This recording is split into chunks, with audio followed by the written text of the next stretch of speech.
Big week in the NFL, and I'm going to start off with one of the Monday night games that we saw: the Baltimore Ravens versus the Tampa Bay Buccaneers.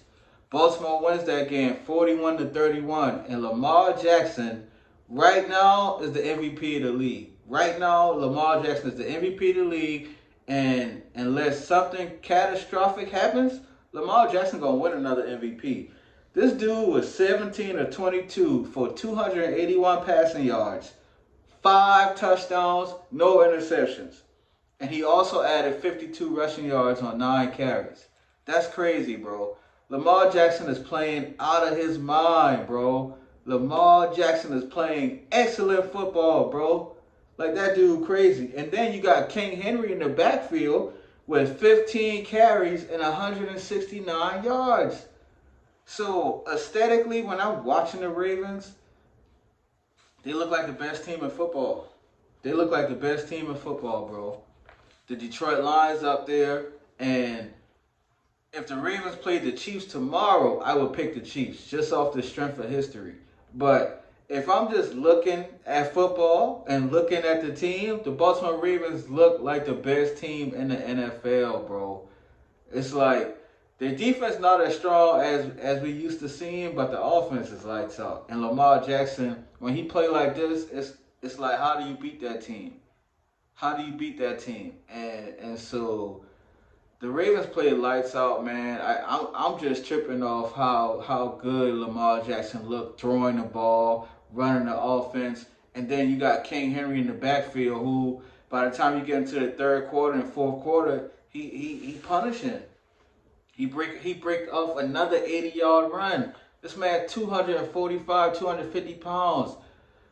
80-yard runs and he be moving, bro. Like it's crazy. It's crazy. That game was a good game, and Baltimore gets another dub. And then you move on to another game that was really exciting on Sunday night. You had the New York Jets versus the Pittsburgh Steelers.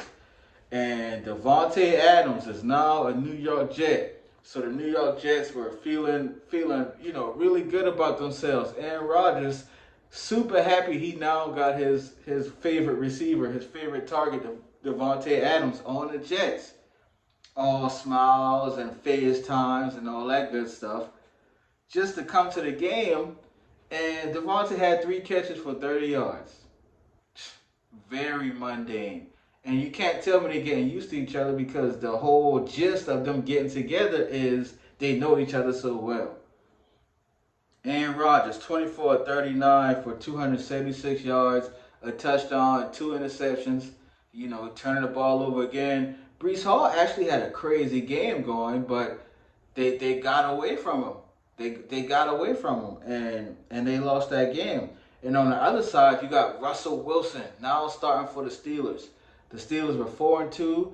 Justin Fields started all those games. Now that Russell Wilson is healthy, Coach Mike Tomlin inserts Russell Wilson into the starting lineup. And everybody, it's a hot button topic. Why are you doing this? Should you do this? Is this the right move? And to start off that game, Russell Wilson did not look good. He did not look good, but he went on to find his rhythm, and the Steelers won that game handily. They won that game handily. What was the score? 37-15. Russell Wilson was 16 of 29 for 264 yards, 2 touchdowns, and no turnovers. George Pickens, 5 catches, 111 yards, and a touchdown. So I don't have no issue with Justin Fields like that. I really don't. When it comes to the quarterback change, me personally, I wouldn't have done it. But Coach Mike Tomlin in his presser after the game, he basically said, this is why I'm so well compensated. Like this is a big time move. It took courage and it paid off, quote unquote. The reason I put quote unquote on it is because I think Justin Fields would have won that game too. It just kind of looked different because Russell Wilson going to throw that deep ball, and George Pickens is going to be a major benefactor of that. If Russell Wilson going to throw Pickens 2 to 3, 50-50 jump balls a game, Pickens going to come down with 50% of those. Guaranteed. His hands is crazy. His hand-eye coordination is ridiculous. He's a freak athlete. And if he get those chances, that's what's going to happen. So it's going to be interesting to see what happens moving forward, though, once the league get film on this and see how they adjust to it. But that was a good game Sunday night. That was a real good game Sunday night. And then the last game I want to touch on is the Lions and the Vikings, the battle for number one in the NFC North. That game came down to the wire. The Lions won that game 31-29, and Jared Goff is on a heater, man. Jared Goff was 22 of 25 for 280 yards and 2 touchdowns. That man had 3 incompletions all game. You know what I'm saying? Like that's hard to do. But Jared Goff been playing like this for a few weeks now. Jahmyr Gibbs out of the backfield, 15 carries, 116 yards, 2 touchdowns. Sun God, 8 receptions, 112 yards, and a touchdown. So the NFC North to me is the toughest division in football right now. Minnesota was undefeated before this game. They got into a dogfight with the Lions. The Lions squeaked out the win. And it was a tough, hard-nosed NFC North battle. And I'm excited to see who's going to win this division and what's going to happen, because the Packers, they like 1 game behind, and they look great too. They just beat the Texans. So it's going to be interesting to see how the NFC North, pans out for the rest of the year. It was a great week of football. Chiefs got the win against the Niners. Brock Purdy did not look good, bro. And so it's like, I don't have no beef with Brock Purdy, but the biggest thing about him is he don't turn the ball over, but now he's turning the ball over.